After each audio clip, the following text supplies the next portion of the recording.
Well, we're live on Facebook. Welcome to ScaleUp Heroes. Our goal is to bring you the best minds with the best real-life experiences when it comes to scaling up businesses. On our panel every week are the heroes that took on the difficult odds and are living to tell the tale. I'm your host, Randy Cantrell, and to all of our viewers, we want you to visit our website, ScaleUpAcademy.io. Today, we're discussing scaling up marketing, and now I'm going to bring in our moderator today. He is Jordi Capdevila. He is the marketing director at ForceManager in Barcelona. Thanks, Jordi, and thanks for all of our panelists, and I'll let you take over. Thank you, Randy. That's a great introduction. Thank you all who are in Facebook right now viewing us and whoever is going to join us in the future. I'm very proud of moderating this panel with such talented team that we have here in the show today. We have Lidia, she's the VP of Marketing from Universe. Then we have Rasmus. He's the CMO and co-founder of Holidu. And then we also have Katherine, the CMO of Xeneta. Or you let me know, Katherine, how to pronounce that. So just to start with, we would like to know more about what these companies are doing. And I'll let you, Lidia, start with talking a little bit of what you do in your department and how do you make Universe grow. Cool, definitely. So hi, everyone, and thanks for having me. So yeah, I'm Lidia Lüttin, and I'm the VP of Marketing at Universe. And we're one of the fastest growing SaaS startups in the Nordics right now. And our tool is basically replacing traditional intranets in enterprise companies and helping HR professionals and internal communications to easily communicate company updates and keep employees engaged and happy.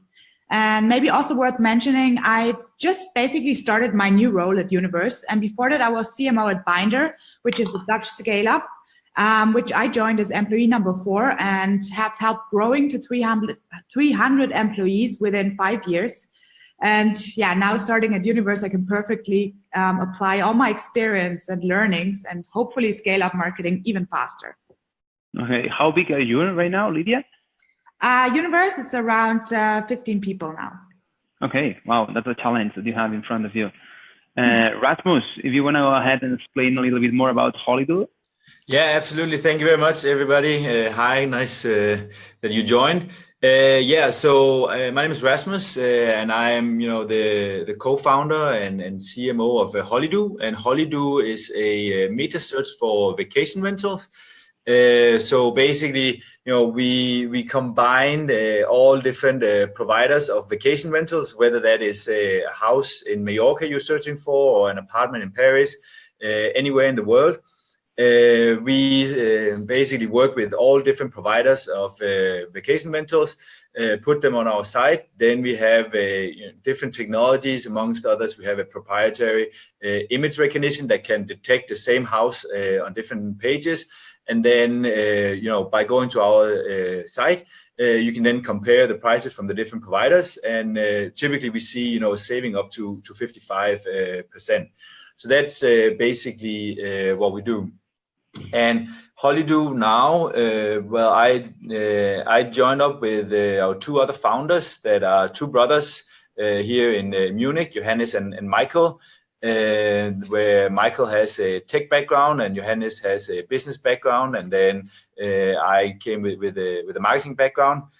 Started just under 4 years ago, and have now grown to around just under 150 people here in Munich. So still on the growth trajectory and continue to grow. So that's the quick introduction from my side. Great. Thanks, Rasmus. We'll move to the last panelist, who's Katherine. Katherine, please go ahead. Hi, Jordi. Thank you. My name is Katherine Barrios. I'm the Chief Marketing Officer at Xeneta. That's how you pronounce it. We are based in Oslo, Norway. So that's where we're founded. We have offices in Hamburg, Germany, and also in New York. We are in the shipping and logistics supply chain space. So what we create is a ocean freight and air freight benchmarking and market intelligence platform. So basically, people that ship cargo, large companies shipping cargo from A to Z, so let's say Shanghai to Hamburg, they're able to see what the market average and high and low prices are of shipping cargo. So we essentially make a market index of shipping rates for ocean and air freight. We currently have over 50 million data points in our platform, and we gather about 2 million data points a month in our platform. And we're soon 70 employees. I'm not sure if I mentioned that. And revenue growth has been about 2.5x every year, and also moving in. That's also a target for 2018. Oh, that's impressive. Thank you all. I'll just make a short introduction as well of who I'm working with. I joined ForceManager a few months ago. I'm the marketing director, and I've joined right after we raised our Series B, $12 million, and put that investment into make the company grow. What we do, we have a sales accelerator platform that's basically a mobile-first app that was built as a CRM. So we help sales teams globally to coordinate, be more efficient, and accelerate their sales with a layer of AI that we put on top of our own mobile CRM, or we can connect with other popular CRMs, obviously like Salesforce, Microsoft Dynamics, and so on and so forth.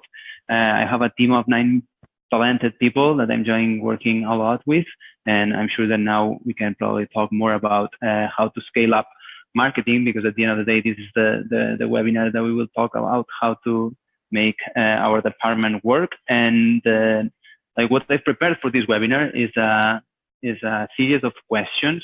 We will start first with the department itself, and I have some, I think, thoughtful questions for you all, and then we will have the battleground, where we will be able to talk about some of the battles that we handle in marketing, such as inbound versus outbound, paid versus non-paid, and so on and so forth. So first of all, I'll let you answer my questions, and maybe you can start, Rasmus, with, so as for first hire in any startup or in any scale up, or who is like the most important people to you in your department? Yeah, that's a very good question. So like as I mentioned, when we started the company, we were fortunate enough to have one guy who was very focused on technology, one guy was very focused on business, and then me, who had a background at least in marketing. So let's say in the beginning we had like a pretty good setup, I would say, with the team having a little bit of experience everywhere. But if we focus purely on the marketing side, then for me, what of course we see in our business where we are online is that it's very or fairly easy for us to scale up internationally. So now we are live in 21 different domains, 21 different countries over the world doing marketing. And like my experience would be that we can fairly easy roll out to a new country. That takes us a very short time to translate the site and go live. But we also see that if you want to be really, really good in doing marketing in a country, that be it Spain, for instance, I mean, we do need local people on my team to really understand, what are the differences between just doing it like the standard framework and then being really good in the country. So for me, in my growing my team, one of the key things have actually been to hire a lot of international people. So now to right now there's in my team, of course, German people, but French, Italian, Brazilian, Spanish, etc. To be able to really be good in the different countries. And then the setup is with those different local experts. We then also have experts in the different areas of marketing, so be it display, be it SEM, etc. So for me to scale up and be really good, it was hiring local people in the marketing department. Okay. Katherine, do you want to comment on something about that? Yeah, so I guess I can say a little bit from our side. I guess, so when I first started at Xeneta, I have a background in product management and product marketing, so go-to-market, that part of launching software products, as well as comms and PR. So I was really on my own for a little bit of time, being able to just get things off the ground and start creating material for more on the product side. But immediately after that, I really wanted to launch a content strategy. And that's really what our whole crux of our acquisition strategy is. So there, in terms of a hire, what was important for me was someone who was an SEO person.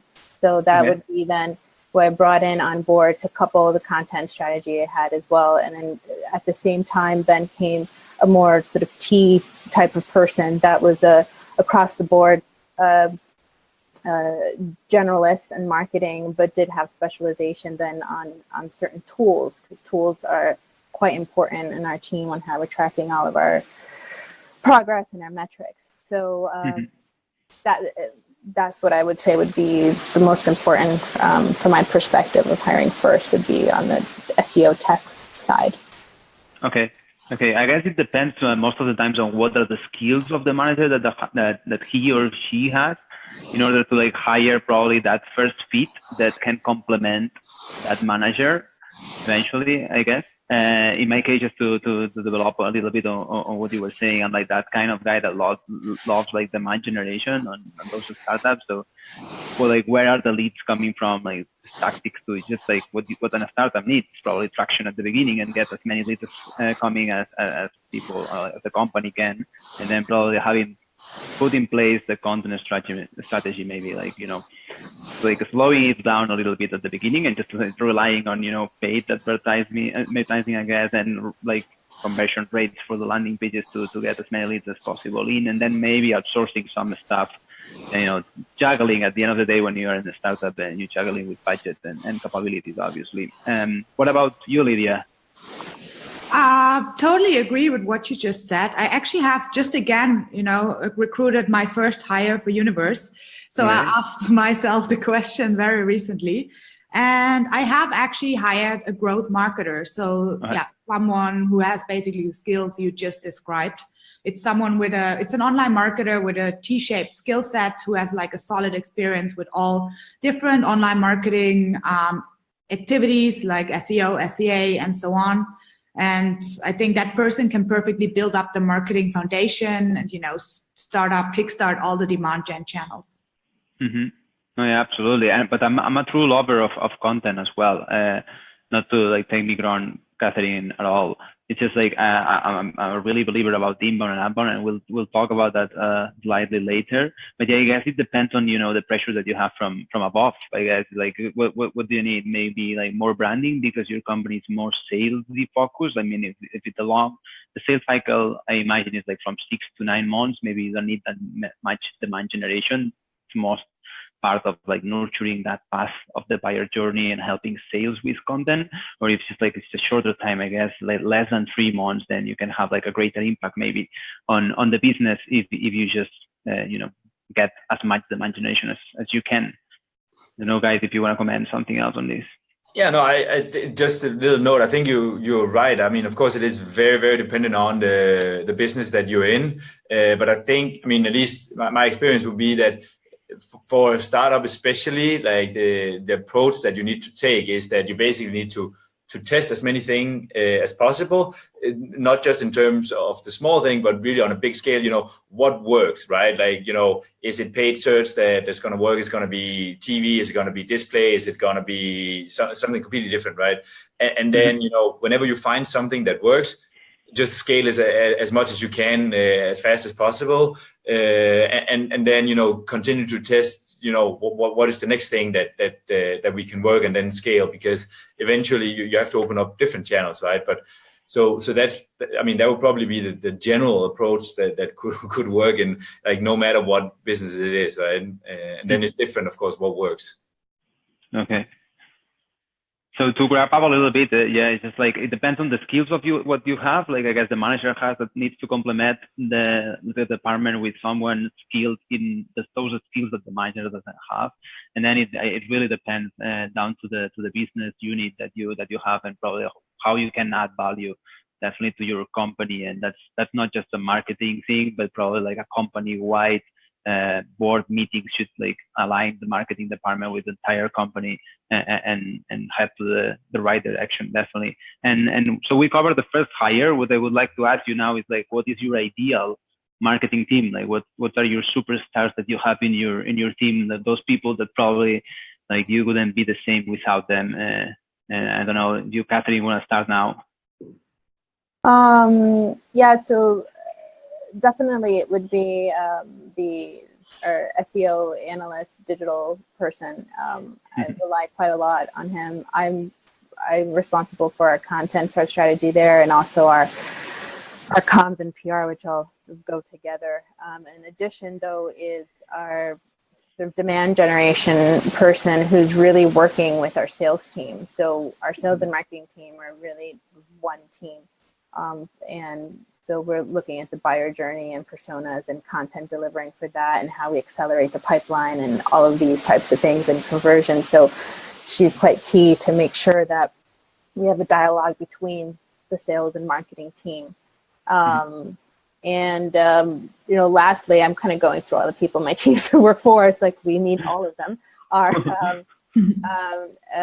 have a customer advocacy. Customer advocacy is a big thing for us. I'm also responsible for a customer success team. So I have 3 people there that was under myself is marketing on a new acquisition and retention with customer success. And we're one team.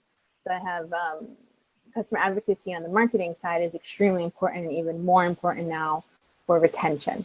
And that all goes very well together. Sort of this, I call it this beautiful circle, right? We're all dependent on each other and everything that comes out from the acquisition side. And on the retention, we can take back into the acquisition side again. So I wouldn't be able to live without anybody. So how many people report to you? Like, what's the ideal number of direct reports at least? That's the question that they come up with the offer. Yeah. So right now I have 3 people in marketing reporting to me. And then we have the customer success team, where then I have the head of customer success, so 2 customer success report into that head and the head into me. And I prefer that. So I'm very operational myself. So I also need time to be operational and write content and look at data and stuff. So right now, that setup of having 4 to 5 people report in, and there's also freelance writers that I work with, it works well. And I have enough time to do the follow-up meetings with the teams, one-on-ones, and also do the operational parts. And I'm also, work with other teams. Sales teams are very involved with them, and our SDRs. We work very closely with our SDRs as well. So right now, that seems very much ideal at this point where we are in our business right now. And then naturally, as we have quite ambitious goals, then we need to see, well, what's the most efficient way to work and type of resources that we need if we need to grow or just prioritize better. Yeah, absolutely. I totally agree about managing the time that you have with your team and not having like an oversized team that everyone is reporting to you. This is something that I'm working on right now as well. It's like having as much as 5 people reporting directly, so I have like enough time to care about them in terms of follow-ups and one-to-ones, as you were mentioning before, and time to be operational as well, because I'm like quite down to earth, and I like getting my hands dirty most of the time and collecting the data and analyzing that. That's something that I enjoy a lot. Lydia, what about you? So first of all, I think there's not like the perfect team structure. I've met so many marketers of different scale-ups, and I've really realized there's not like one size fits all. I think it's really important that the team, whatever you have, really has to fit your go-to-market, and it also depends which segment are you serving. Are you serving SMB or enterprise markets, or do you want to outsource or not? But yeah, I can tell about which team I had at Binder, not saying it was perfect, but it worked for us. So we had a much bigger team actually than you guys. We had a marketing team of 23 people. Okay. And well, I can tell you a little bit how it was built up. So there was the demand gen squad, which was comprised of the field marketers for each regions we served. So like Germany, the APAC region, US, and so on. And well, those were responsible bringing in enough leads and opportunities for their respective regions and, you know, supporting the field sales teams. And part of the demand gen squad were also a growth hacker, product marketer, also a customer advocacy marketer, and yeah, SEO and SEA specialists. And because we really, really valued branding, because I think, you know, if you're in a B2B market, it's really difficult to differentiate yourself, you know, from your competitors. So we also had like a marketing creative squad with like 2 videographers and 2 designers and developers and 2 copywriters. And additionally, we had a communication squad with, you know, brand, PR, social media, and event specialists. I think that's about it. And how did you handle managing all those people? It's like that you had like direct reports for each squad, or how was that divided? Yeah, exactly. We had like we had a head of creative, a head of communications. We didn't have, I myself also like to be really, really hands-on. So I was still kind of directly managing the demand gen squad, because yeah, that's what I love to do, demand gen. But yeah, I had supports and coaches within my team. Okay, no, yeah, it makes sense. You cannot handle 20-ish people, I guess. What about you, Rasmus? No, yeah, I mean, I completely agree with Lidia and like her comments that it's, you know, it's not possible to define like a perfect setup that works for everybody, and especially not up front. So it probably, you know, in my case goes a little bit back to what I mentioned before, that it you know, especially in a startup, it is a little bit trial and error.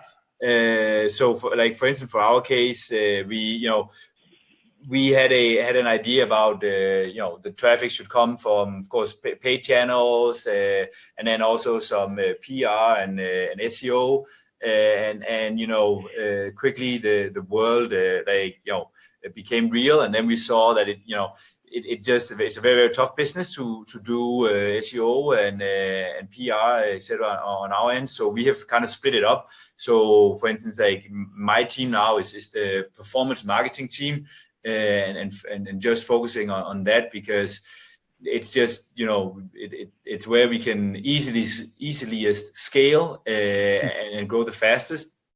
But there actually, I would say that we operate in a way where like some of the most important people that I work with is actually like our developers and our business intelligence team, to get the data and to help me like do things more efficiently, rather than, you know, of course also the people directly on my team, but it's so important for us to work together with these other departments. And then, you know, on the people on my team, like when we hire new people, as I mentioned, of course, it's fairly important that they have a local knowledge. But we actually hire people who are like, I mean, I'm sure everybody does, but our main criteria is that they're smart, right? We have no demand for people having previous experience in doing paid marketing. We basically believe that, you know, the way we do it, we can teach that to people, as long as people are smart, they have the right attitude, they have the right will to, you know, test and try new things. Then you know, we will hire them, teach them what they need to know to do this job, and then, you know, but we can't teach them smart, basically. No, yeah, definitely. I totally agree on that. I'm a true believer of attitudes. Absolutely, everything can be learned, but probably getting the right attitude for the right job. That's totally true. That's cool. And to my side, if I can like complement a little bit on what we were saying. Just to complement what you were saying. Basically, I have like 3 designers, and this is something that surprised me at the beginning when I got here at ForceManager. But I love it right now. It's mainly because I believe marketing can touch so many things in any organization, and meaning everything starts with marketing and probably finishes with marketing, as well as Katherine was saying about the circle, and you, Rasmus, touching so many parts of the company. That's totally true. And through the design team, this is something that we are seeing every day, and how many, like, each department, either product, operations, or sales, are coming to us to have a cohesive speech or brand throughout any communications, because what I try to tell the entire company is that marketing is everything, is everywhere, and everyone in the company definitely is communicating what the company is and means. And through this team of designers, we can, you know, build either data sheets, like proposals, set the guidelines for the product, and so on and so forth. And besides the design team, who's assisting mainly us, obviously, at the marketing or more marketing side, I have 2 people in my content team, and I have an offline PR and events person, as well as 2 acquisition people who are helping us with demand generation. So it's quite balanced. And I want to ask you the next question before we get into the battleground, and it's mainly about, you know, it's probably the start of the battleground. Is about, and we will talk later about paid versus non-paid, or, you know, offline versus online, but to just get the sense of the battleground, like how do you guys deal with sales? And you, Katherine, were commenting a little bit before about that, and how well aligned you are. How did you achieve that? Well, we're trying to be aligned. So it's definitely, I think, in every organization I've been in, it is definitely one of the hardest things to do, is to align sales and marketing. And at Xeneta, we're not a stranger to that. So I've been with Xeneta for almost 3 years now. So we're moving, and we're getting there little by little. I think the one thing that was different was that before there was marketing at Xeneta, it was very outbound focused. So there was just a sales team. And suddenly I start, and it's like, wow, I wanted to redo everything that happened. So you get a bit of a, you know, the next battleground, you know, question, outbound and inbound. But what we did finally need to do was to really redo our acquisition strategy, where we had both teams aligning on that, and really aligning along the customer journey, and really looking at our personas, and just really getting to the point that we are all here for the same reason. And we have SLAs that need to be in place between the teams, which is quite important as well. It's definitely much better. I think it's always going to be a work in progress, but it's ultimately important that we're on the same page. We also, what's important is that we're looking at the pipeline the same way. We don't on the marketing side, I don't look at, I mean, of course it's important, but how many visits and leads come in, I think that's important, but it's not a metric that I have on the team, because I see it as a vanity metric. We really look at revenue contribution, and revenue contribution is what we bring in, and that is what I put into this with sales as well, right? And that's what we are, that's what we're measured on, just like sales. And that's really what's brought the alignment on, is seeing what's going through the pipe, how is it converting, and helping them push it through, because we're then committed to contributing revenue. That's what's helped us align. Mm-hmm. What about you, Lidia and Rasmus? Feel free to contribute. Yeah, I mean, I would say that unfortunately on this topic, like, since we are very much a B2C company, we don't have salespeople. Like, I mean, we bring in all the traffic, the end users that you know, book on our site or with our partners. So if anything, what we have is like our business development team that tries to get new partners, and we try to work closely with them, especially on, like, you know, sharing numbers, and again, as I mentioned, with our BI team being super important. But I mean, we don't have specific salespeople, so that topic is not like where I can give a lot of insights. What about you, Lidia? Yeah, I agree with Katherine here. I think, like, you know, in order to it's not enough to just have like a marketing sales SLA. If you really want, it really needs marketing and sales to collaborate. Mm-hmm. And obviously, at Binder, we also had problems with it, like every company has. But what really brought us closer is actually, interestingly, the same thing Katherine just said, having shared targets with sales. So going away from giving marketers MQL targets and, sales revenue targets, giving marketers revenue targets too. And so, they're really working on the same thing, have the same goals, and have to achieve it together. Yeah, no, definitely. And we'll talk about inbound and outbound and those channels and how to measure how the revenue is coming from marketing, which is a key part of the new marketing director or marketing executive roles, definitely to bring revenue to the company for sure. And I totally agree with you. Either if you have sales or not, as Rasmus was saying, there's always a little bit of salesy marketing, I guess. Then the marketing is the responsible for sales, definitely. And it's probably how you look at the numbers at the end of the day. It's just those KPIs that should be acknowledged and shared among the whole team and probably reported at the same time and in the same way, because if you don't communicate and you don't review them probably monthly or weekly evenly, it's hard. And then it's when there's no communication between the two departments that the problems probably arise, and you don't talk about the same MQL or the same fit, and what is an MQL and what is an SQL. It's shouldn't be the same, but it's the acceptance of those leads coming through sales. And at the end of the day, yeah, definitely how can marketing be responsible of the investment, and how do you because at the end of the day, it's probably every revenue that is coming from sales, even if it's own prospecting and someone that you met at the elevator or whatsoever, it's influenced by marketing, because I don't believe anyone out there is buying anymore without doing some research or looking at some recommendations and so on online. Definitely not. So we'll move on to the battleground. It's going to be a quick one, probably, because we don't have that much time left. We only have 10 minutes. So inbound versus outbound. What are you guys doing in your companies, and what is your take on that?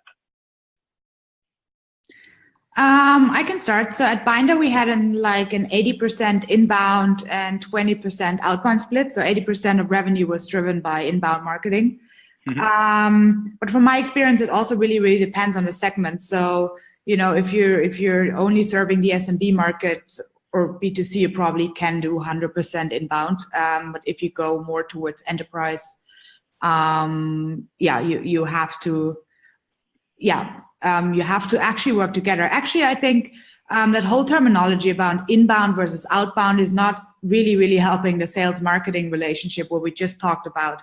I think the main goal should be actually to generate demand, and that's best done together. Especially if you look for the enterprise segment at account-based marketing, account-based sales, it's done together, right? Not Definitely.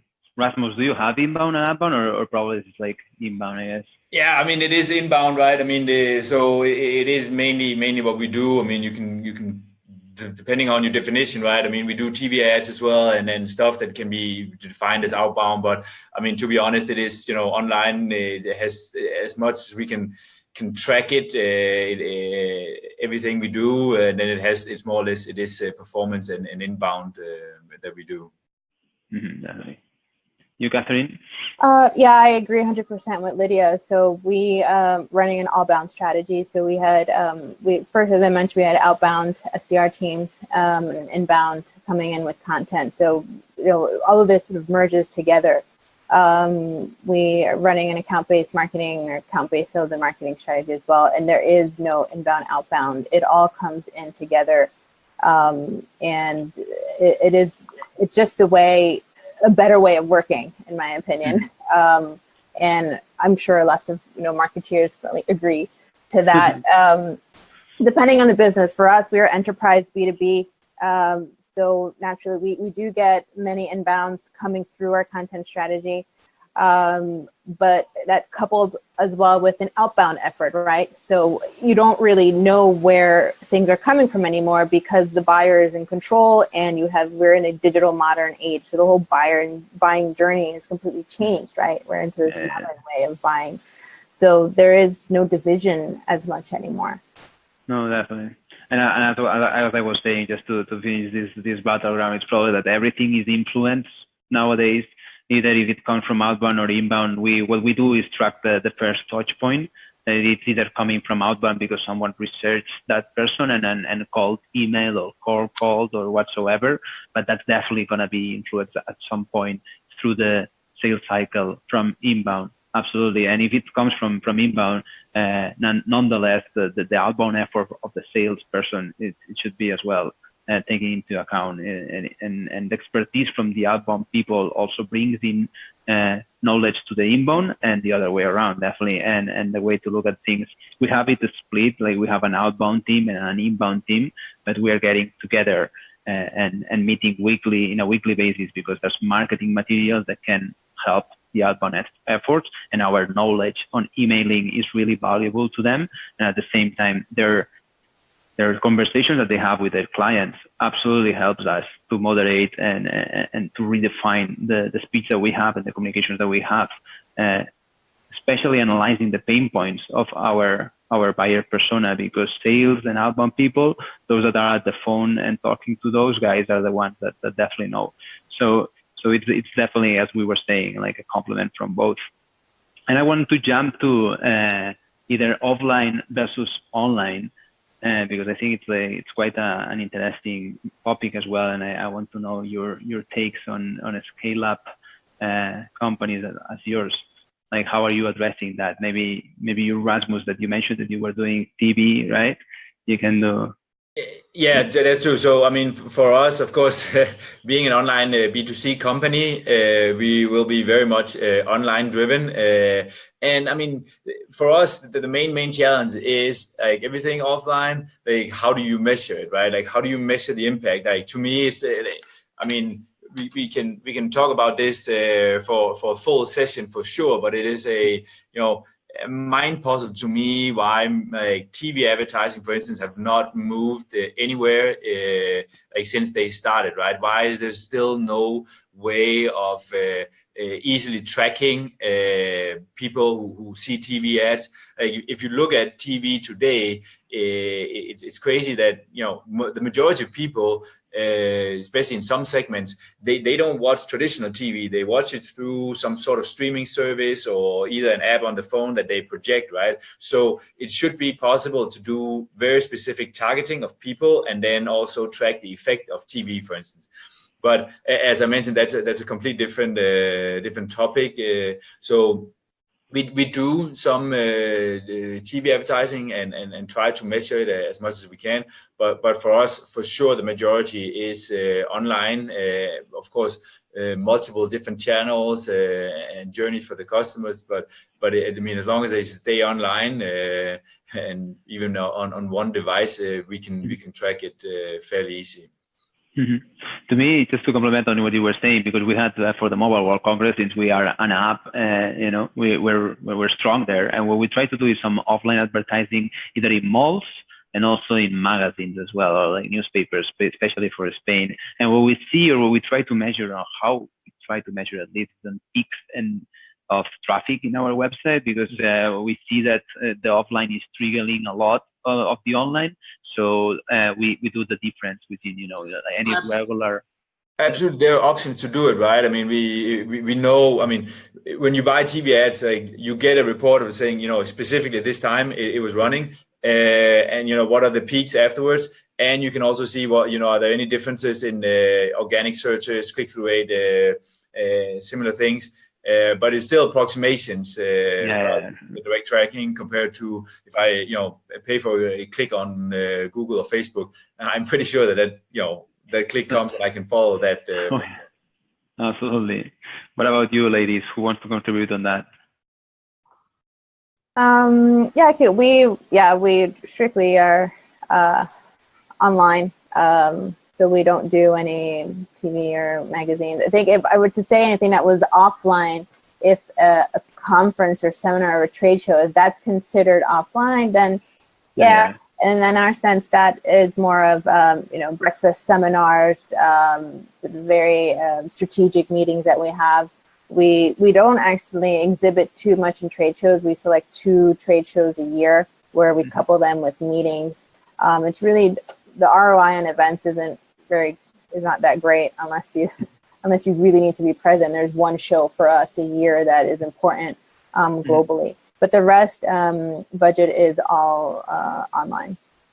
Yeah, same here. And for me, events is just like a meeting phase for the sales reps and some branding. It's really difficult to measure as it's everything offline, but it's something that we have as marketers to do sometimes, unless, although we really like the online world, we have to get out there and be offline sometimes.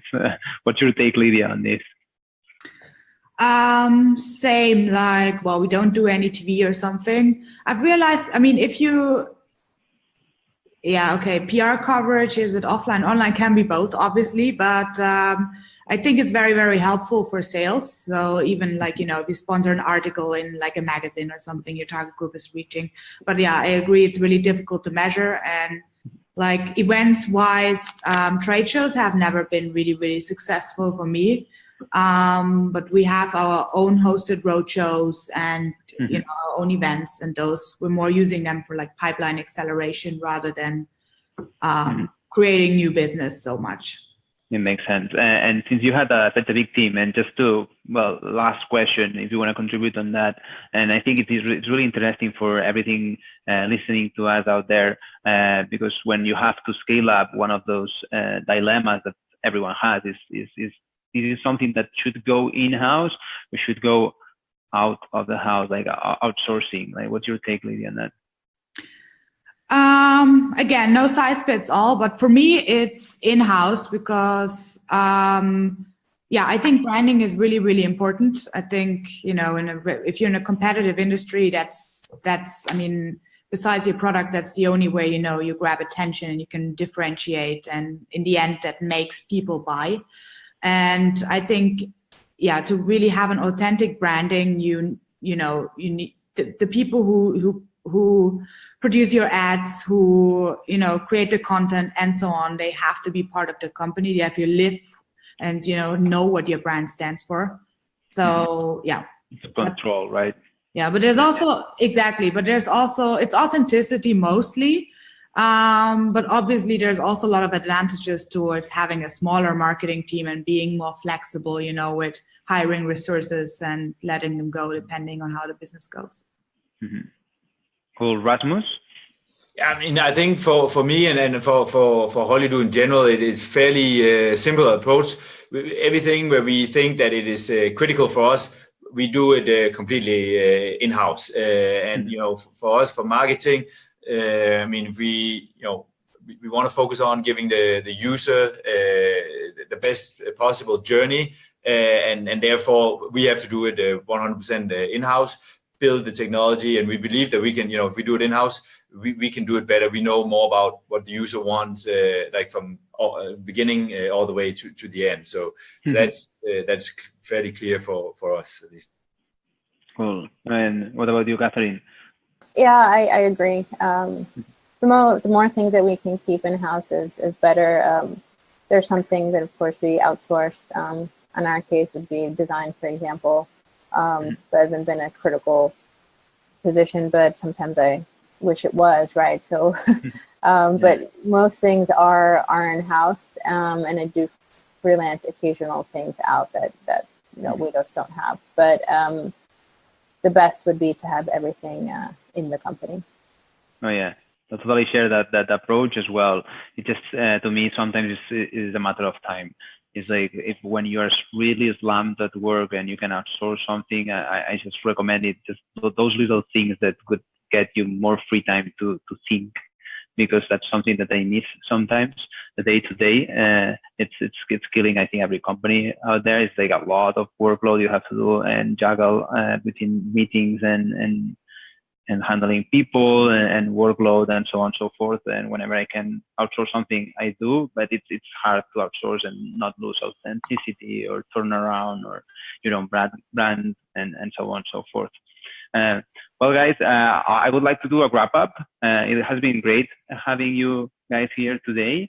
I think we can maybe just go one by one, saying goodbye, because I don't want to let you say goodbye without one last comment to those marketers out there who probably want to have or aspire to have a scale up one day and have those departments that we have nowadays. So if anyone wants to start, go ahead. Well, I can. So yeah, just, from my experience, the most you learn is by talking to other marketers. That's why I like a format like this. I actually really, really like it. So just, reach out on LinkedIn to other marketers and ask them how they're doing it. And, I guess you learn and you can exchange experiences. And thank you for having me today. Yeah, Rasmus, you want to go next?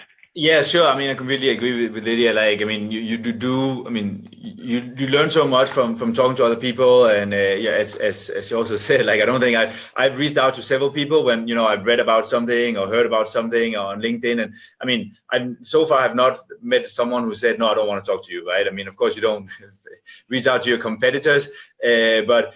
I mean, for that matter, right? You talk to people, you get ideas, and then in a startup, I would say, as I mentioned before, like test as many things as possible, as fast as possible, and then if something works, like scale it as much as you can, as fast as you can. Like put all your resources there, by basically making sure you run in the right direction, and then run as fast as possible. So yeah, and then Cool. As well, thank you very much for having me attend here. Katherine? Yeah, I support what both Rasmus and Lidia said. So finding resources and just constant learning. And definitely the last thing what Rasmus said was just keep testing. So running things in an agile way, even like weekly sprints, just testing things and looking at the data and then changing. And then looking at the data and changing, and not just having a very fixated plan. I think that is quite a detriment to a lot of teams to just keep things fixed. It's like a year plan. They don't really exist, right? We just keep testing and then learning and test. That's probably the best advice I could give right now. That's great. Thank you, Katherine. And I don't think I can add much on that. It's just like what works probably when you are 10 people in your company is not going to work when you are 100 or 200. So it's iterate, because you will have always to iterate and keep learning. And everything is changing so fast lately. Like what it used to work 5 years ago, you either iterate or that's going to be outdated for sure. And yeah, to talk a little bit more about the story about conversations we have with marketers, it's probably one of the folks, we marketers, that we mingle the most, probably share the most, and we're more open to that. So yeah, I encourage everyone to reach out to either of us probably today, or to anyone out there that can help, because challenges that we face today, there's someone that faced them before already. And it has been a pleasure to having you all here. So I'm going to give the mic back to Randy, and thanks everyone for watching us. And thanks, first of all, to you at Facebook. We're thankful for the audience. Without you guys, and we're just sitting around talking to ourselves. But we appreciate all of our panelists, you especially, Jordi, for leading the conversation. Thanks for watching ScaleUp Heroes. Special thanks to everybody, and we want to invite you to visit our website, scaleupacademy.io, to learn more about us and what we do. And if you find these live shows valuable, you can find them every Monday here live on Facebook. Hit that like button, share the video. And I'm your host, Randy Cantrell, and I hope that you'll join us next week. We plan to talk about scaling up engineering. So till next week, we'll see you later. Thank you, guys.